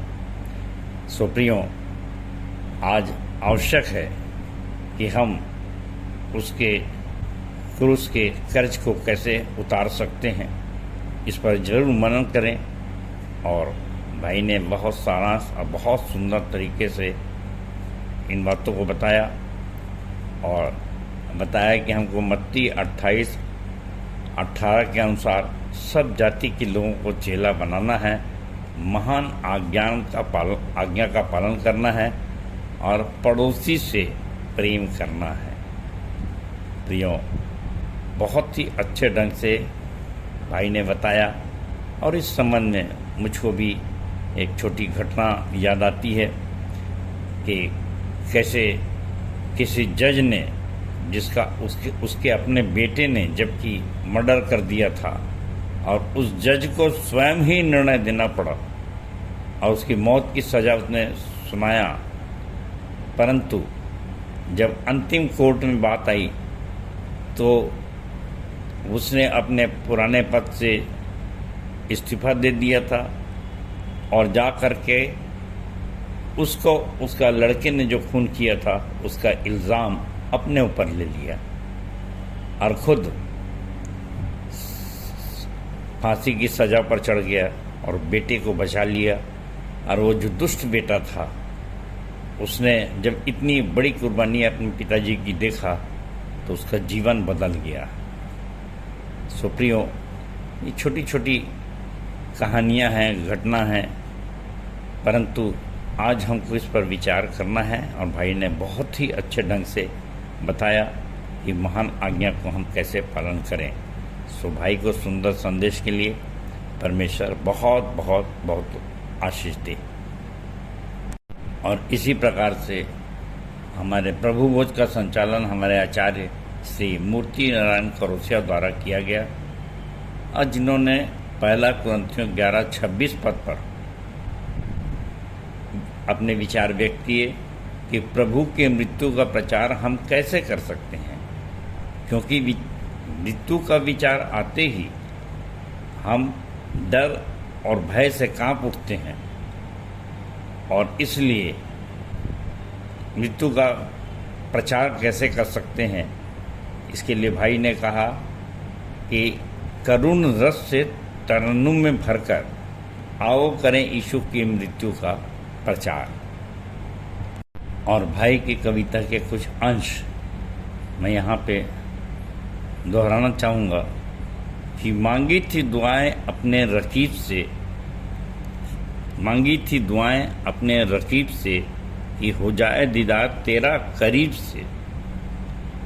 वो रहनुमा है मेरा मसीहा, जी उठा है मरकर सलीब से। थी कसम उसकी कि सबको बचाएगा, कि सबको बचाएगा और वो खुद में पिता को दिखाएगा। समझ न सका कोई उसके प्यार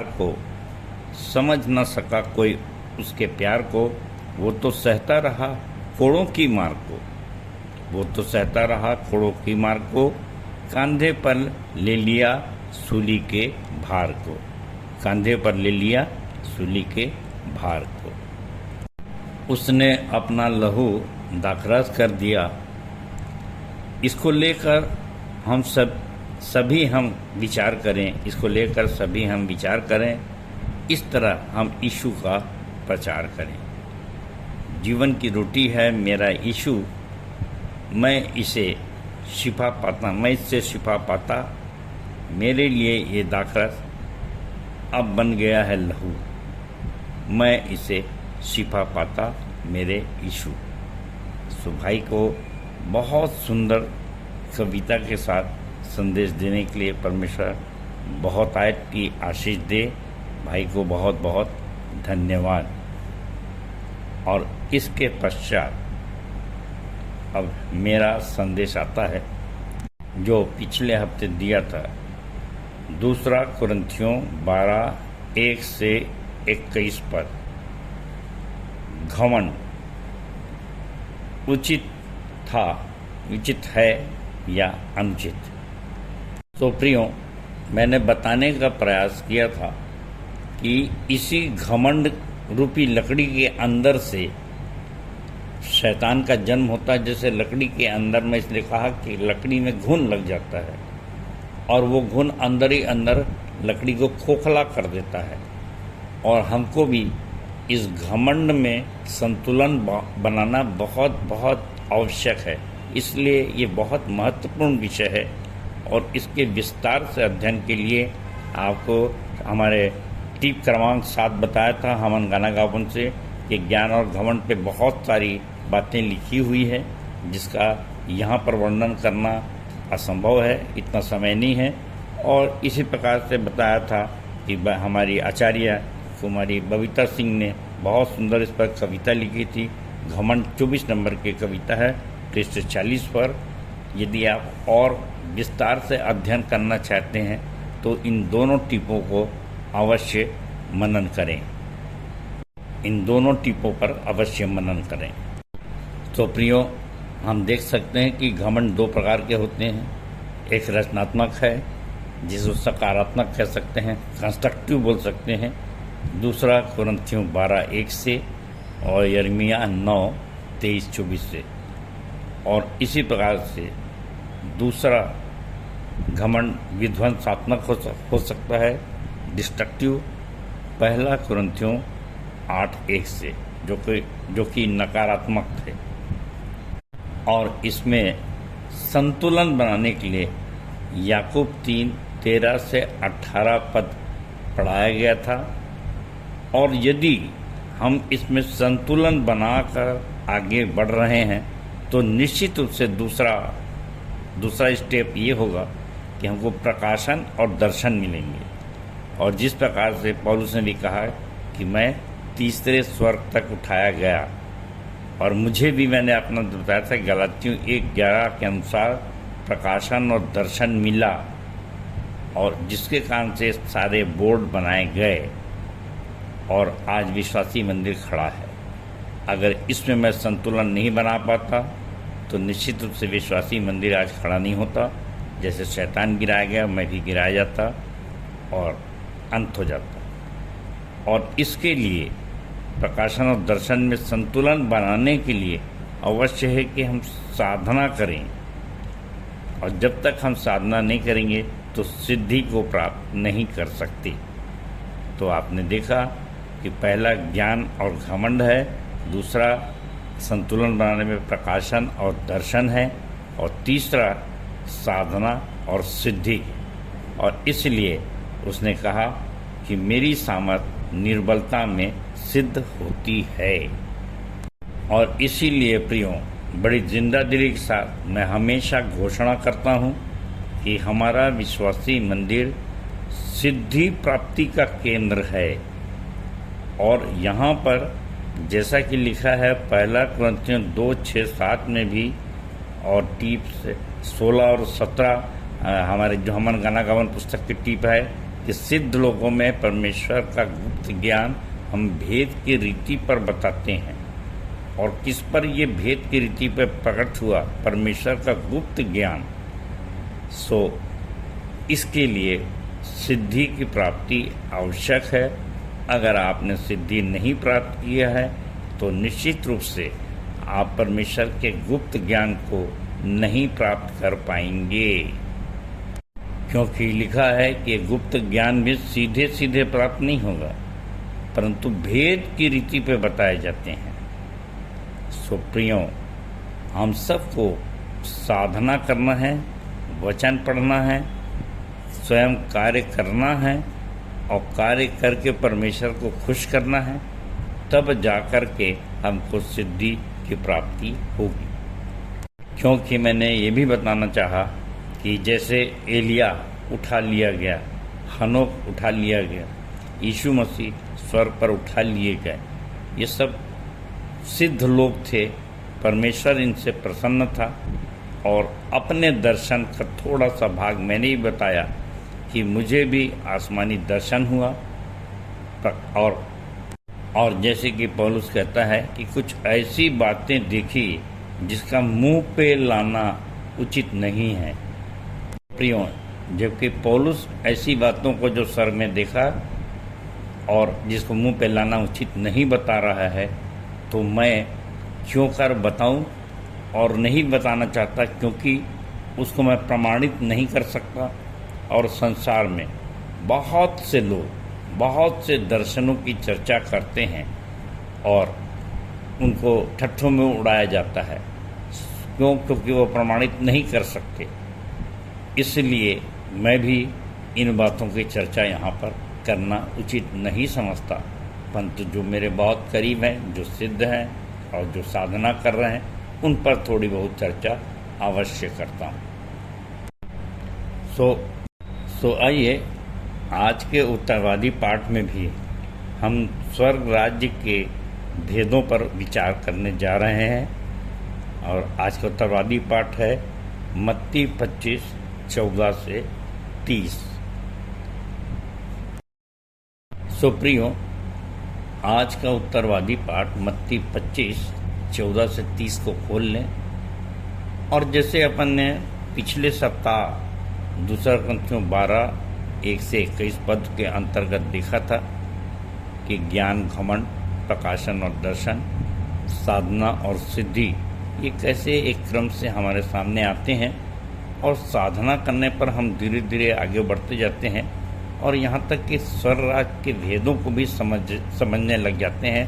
हमको ऐसी बुद्धि दी जाती है।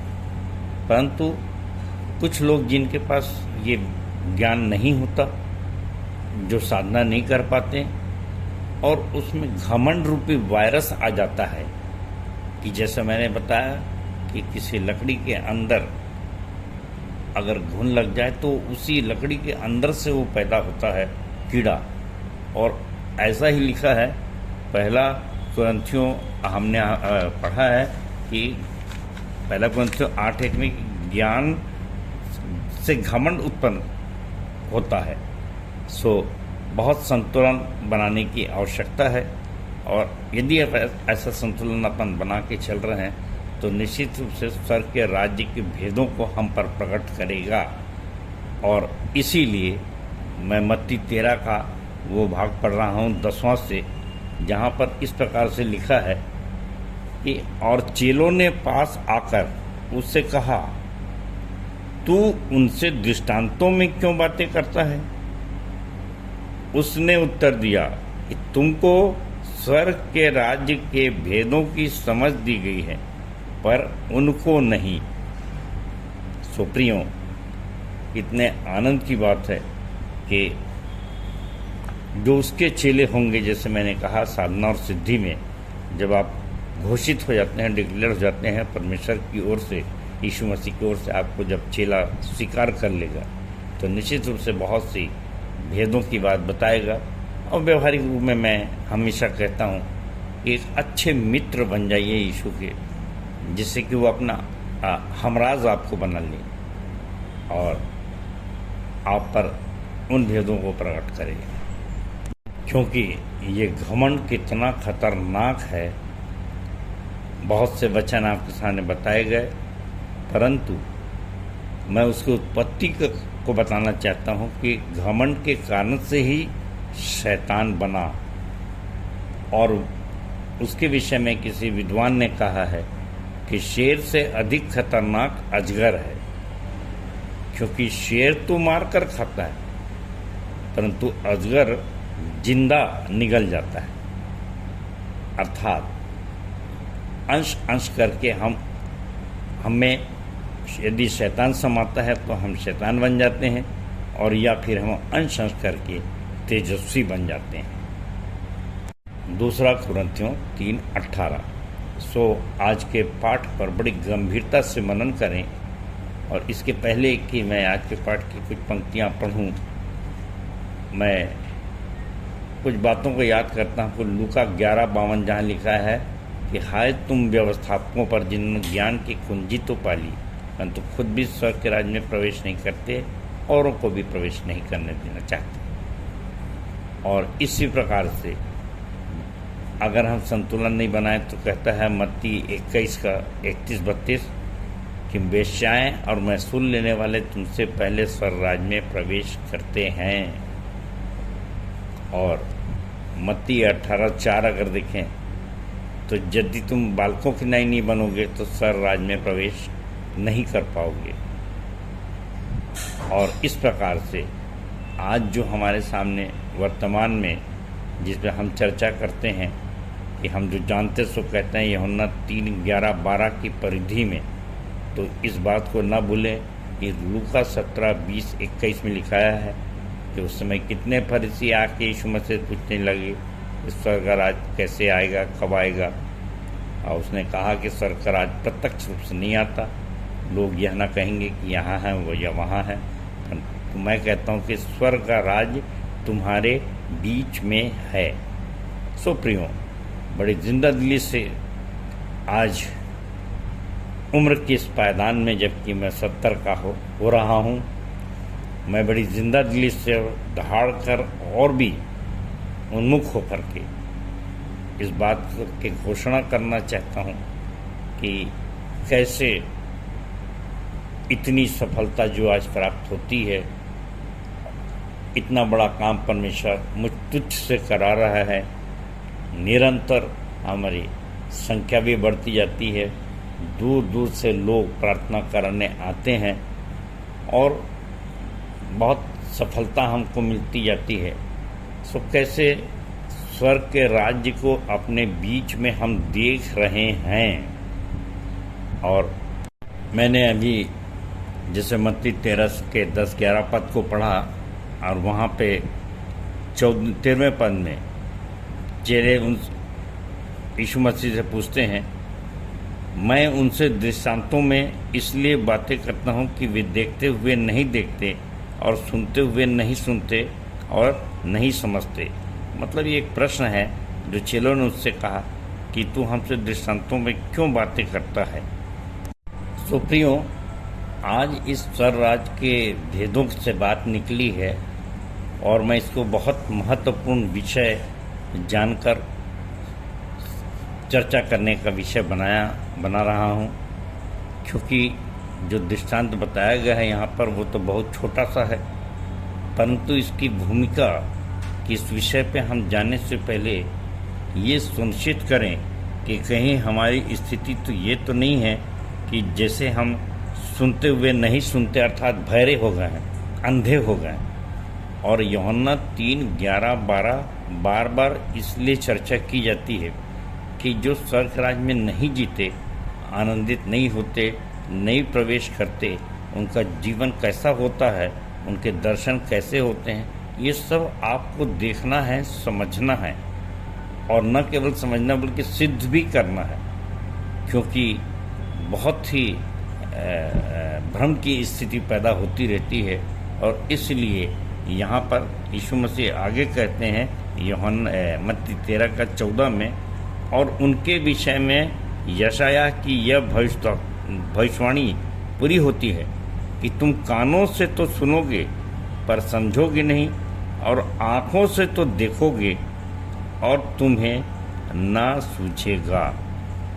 सो प्रियो, कैसा होता है कि हम तो 3:11-12 पर ही संदेश दे रहे ताकि ये स्थिति निर्मित ना हो जो यशायाह के ज़माने से 4000 वर्ष पहले से जो चली आ रही है और फिर 2000 साल के बाद यीशु मसीह ने भी उसका वर्णन किया। और आज मैं भी उन्हीं बातों का वर्णन कर रहा हूँ कि जहाँ पर हम पूरे संसार को विश्वासी मंदिर के थ्रू बोर्ड में लिख करके और ये बताने की कोशिश कर रहे हैं कि देखिए भाई, हम आपको जो कुछ भी है परमेश्वर की आशीष है, परमेश्वर का काम है, परमेश्वर ने हमको चुना है, एक महत्वपूर्ण काम हम कर रहे हैं और लोगों की तरफ से हमको बहुत ही सराहना मिलती है और परमेश्वर हमारे काम को निरंतर आगे बढ़ा रहा है।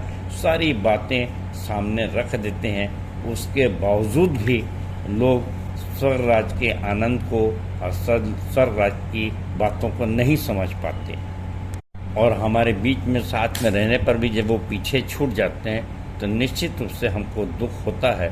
और यहाँ पर ये देखिए कि मत्ती 25 पर जब अपन विचार कर रहे हैं 14वें पद से, तो मैं ये बताना चाहूँगा 1 से 13 पद के बीच में यीशु मसीह ने 10 कुंवारियों का दृष्टांत बताया, और जिसका सारांश आप सब जानते हैं कि 5 के पास तेल था और 5 सो गई, और उनने चिंता नहीं किया, गंभीरता से विचार नहीं किया कि दूल्हा आएगा और ऐसा ना हो कि हम सो जाएं और हमारे पास तेल ना हो।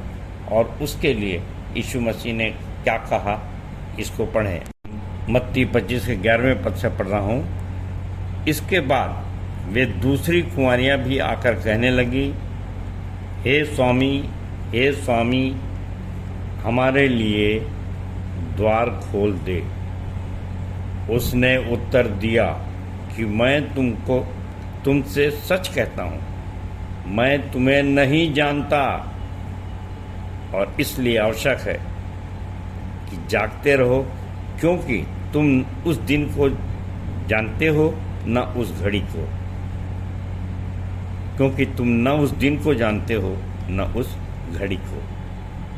प्रियो, इस घटना से मैं बहुत विचलित होता हूँ और अक्सर ये सोचता हूँ कि कभी किसी शादी के खाने में मुझको जाने का अवसर मिला और दरवाजे से कोई कह दे कि आप चले जाओ, हम आपको नहीं जानते, आपको निमंत्रण नहीं दिया गया है, आप कौन हैं, तो कैसा लगेगा। और मैं याद करता हूँ मत्ती 7:23 में भी यही बात लिखी है कि मैं तुम्हें नहीं जानता, हे कुकर्म करने वालों, मेरे सामने से दूर हो जाओ। और इसके लिए जो उत्तर होता है वो यही है कि हम उसके लिए फल लाएं, और अगर हम फल लाते रहें तो आज ही हमारी उससे बातचीत होती रहेगी, कम्युनिकेशन होता रहेगा, हम फ़ोन करेंगे हेलो और हमको जवाब होगा, तो हम में संदेह कहाँ रहेगा। क्योंकि जब संदेह की बात आती है तो मैं एक टिप लिखा हुआ हूँ मत्ती 28 से कि 17वां में, और उन्होंने उसके दर्शन पाकर उसे प्रणाम किया, पर किसी को संदेह हुआ। सो प्रियो, ये संदेह साक्षात यीशु मसीह को मृत्यु के बाद सामने खड़े हो देखने के बाद भी हुआ। बड़ा आश्चर्य होता है कि ऐसा क्यों होता है, परंतु आज मैं इसको अनुभव कर रहा हूँ कि सब कुछ स्पष्ट दिखाने पर भी मुझ पर भी लोग संदेह कर बैठते हैं, तो बड़ा आश्चर्य होता है। तब इस बात को मैं स्वीकार करता हूँ कि वास्तव में गरजने वाले सिंह से ज़्यादा खतरनाक मुझको अजगर दिखाई देता है, जो जिंदा निगल लेता है। और अब मत्ती 25 का 14वां पद अपन पढ़ रहे हैं, जहाँ से आज का उत्तरवादी पाठ दिया गया है। क्योंकि यह उस मनुष्य की सी दशा है जिसने परदेश को जाते समय अपने दासों को बुलाकर अपनी संपत्ति उनको सौंप दी। प्रियो, नई गिडियन बाइबल में ये क्योंकि शब्द नहीं आया है, परंतु वहाँ आया है, फिर यह उस मनुष्य के समान है जो यात्रा पर जाने को था और जिसने अपने दासों को बुलाकर अपनी सब संपत्ति उनको सौंप दी। अतः ये क्योंकि शब्द जो है वो हमको ऊपर की लाइनों से बता रहा है कि जैसे 10 कुंवारी थी, वैसे ही दूसरा दृष्टांत है कि कैसे स्वर्गराज से वंचित हो गया वो, जिसको कि 5 तोड़े दिए गए थे उसने 5 और कमाया, जिसे 2 दिए गए थे उसने 2 और कमाया। परंतु एक ने क्या कहा, तीसरे दास ने, जिसे 1 तोड़ा मिला था, उसने 24वें पद में कहा, और जिसको 1 तोड़ा मिला था उसने आकर कहा, हे स्वामी, मैं तुझे जानता था कि तू कठोर मनुष्य है, तू जहाँ कहीं नहीं बोता वहाँ काटता है और जहाँ कहीं नहीं छींटता वहाँ से बटोरता। और प्रियो, इस तीसरे दास को क्या मिला, 30वां पद देखिए, और इस निकम्मे दास को बाहर के अंधेरे में डाल दो जहाँ रोना और दांत पीसना होगा। प्रियो, बहुत ही स्पष्ट रूप से 26वें पद में यीशु मसीह ने बताया कि भला होता कि तू 1 तोड़े को सर्राफों को देता, मैं ब्याज सहित आके वसूल कर लेता, परंतु तूने उसे ज़मीन में गाड़ दिया। मेरे प्रियो, जो इन बातों को नहीं समझते वास्तव में स्वर्गराज से बहुत दूर हैं। और मैं देखता हूँ कि आनंदित होकर के हमेशा परमेश्वर के राज्य में कार्य करने वाले हमेशा प्रसन्न रहते हैं, परंतु ये जो स्वर्गराज से बहुत दूर हैं और वे हमेशा छोटी छोटी बातों में चिड़चिड़ाते हैं, गुस्सा करते हैं, मेल मिलाप नहीं करते। याकूब 3 अपन ने देखा था कि मेल मिलाप रखना चाहिए। तो ये सबसे हम कटे कटे से रहते हैं। इससे स्पष्ट हो जाता है कि स्वर्गराज के भेदों को वो नहीं समझ पा रहे हैं। और हमारे लिए आवश्यक है कि पूरे संसार के लिए ऐसे व्यक्तियों के लिए हम लोग बहुत टूटकर प्रार्थना करें। और जैसा लिखा है लूका 17:20 में हमने देखा कि स्वर्ग का राज तुम्हारे बीच में है। और मत्ती 13:11 आपके सामने पढ़ा कि स्वर्ग के राज के भेदों की समझ आपको दी गई है। अतः प्रियो, आज आवश्यक है कि हम अपने वे प्रिय भाई बहन जो संसार में पाए जाते हैं, हमारे विश्वासी मंदिर में पाए जाते हैं या समाज में पाए जाते हैं, सबके लिए टूट कर प्रार्थना करें कि वे भी हमारे साथ स्वर्ग राज्य में प्रवेश करके और आनंद को महसूस कर सकें। परमेश्वर अपने वचन के कहे जाने पर आशीष दे सबको। जय मसीह की, जय मसीह की और जय मसीह की। धन्यवाद। उत्तरवादी पाठ पर सुंदर सारगर्भित एवं व्यवहारिक टिप्पणी के लिए अपने संचालक जी का बहुत बहुत धन्यवाद करते हैं। तालियां।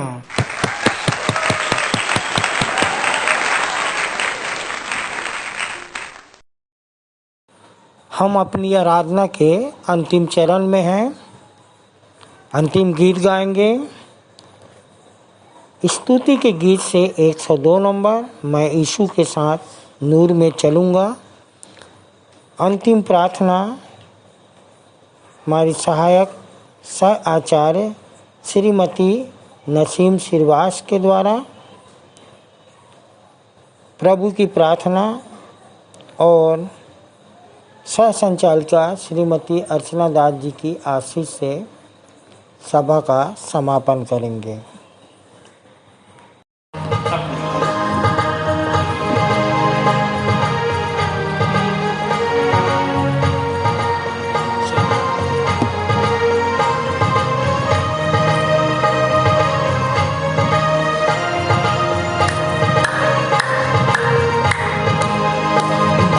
यीशु के साथ नूर में चलूंगा, दिन रात उसके पीछे मैं चलूंगा, पीछे चलूंगा बता पाऊंगा, यीशु मेरा मुंजी मसलूम। चलते चलते नूर में यीशु के साथ, हालेलुया, चलते चलते थामते यीशु के हाथ, नूर में मैं चलूंगा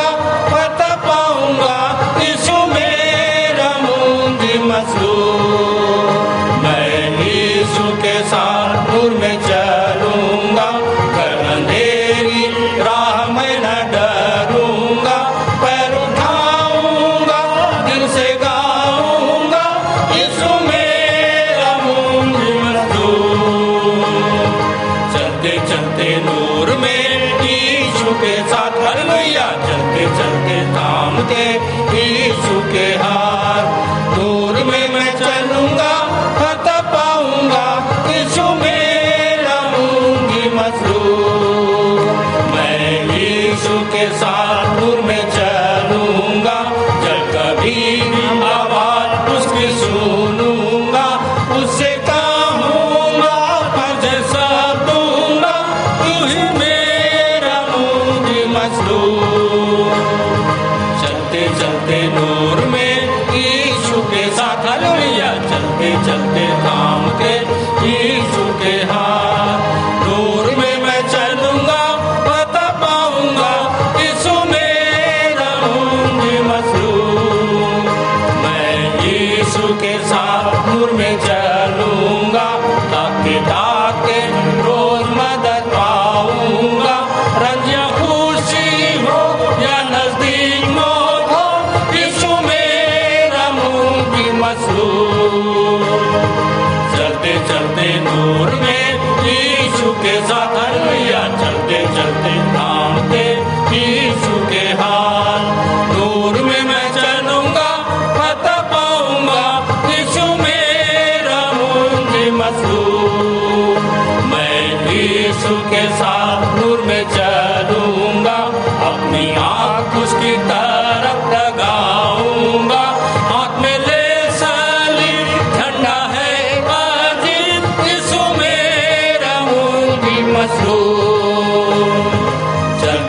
चलते नूर में यीशु के साथ, हालेलुया, चलते चलते थामते यीशु के हाथ। नूर में मैं चलूंगा, पता पाऊंगा यीशु मेरा मुंजी मसूर।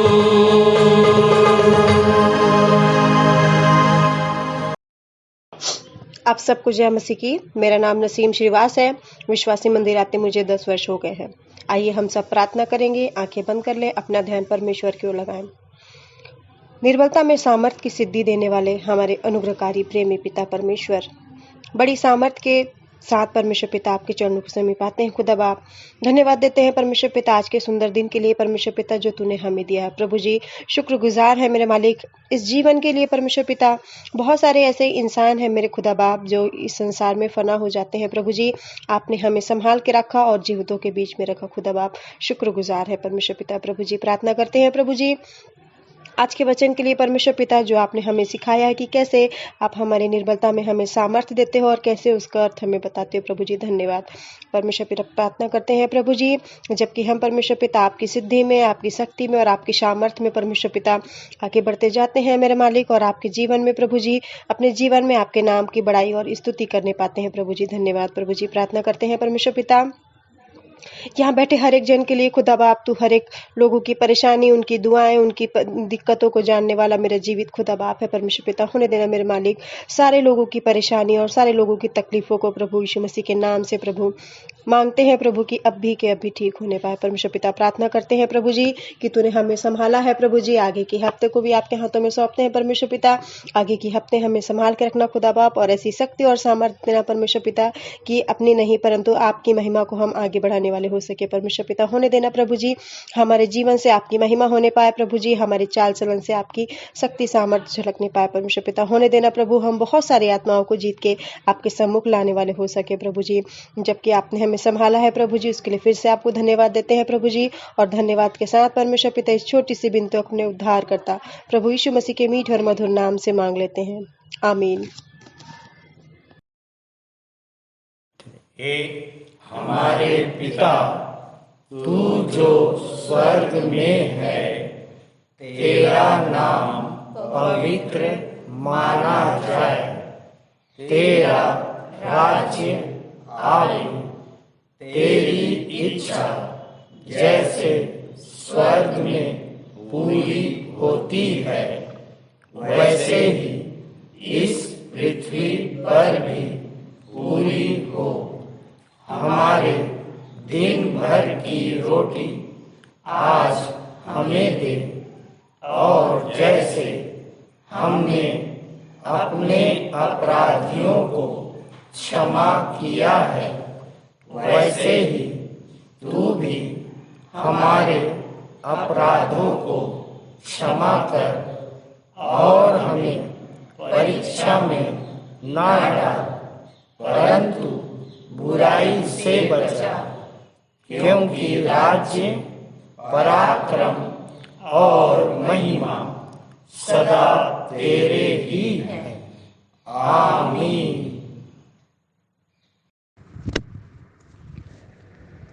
अब जो ऐसा सामर्थी है, उस सामर्थ्य के अनुसार जो हम में क्रियाशील है कि हमारी विनती और कल्पना से कहीं अधिक बढ़कर कार्य कर सकता है, उस परमेश्वर की महिमा कलीसिया में और मसीह यीशु में पीढ़ी से पीढ़ी तक युगान युग होती रहे, आमीन।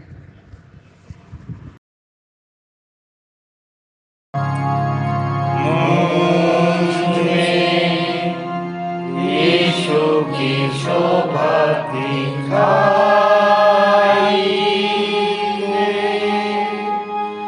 उसका अद्भुत प्यारा सा निर्मलता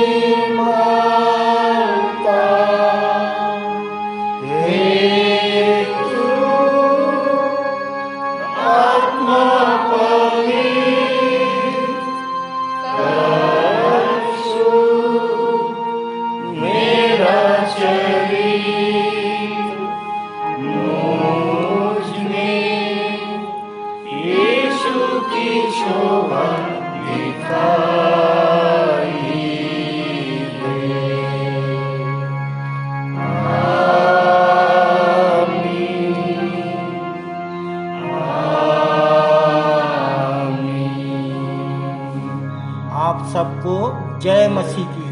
जय मसीह की।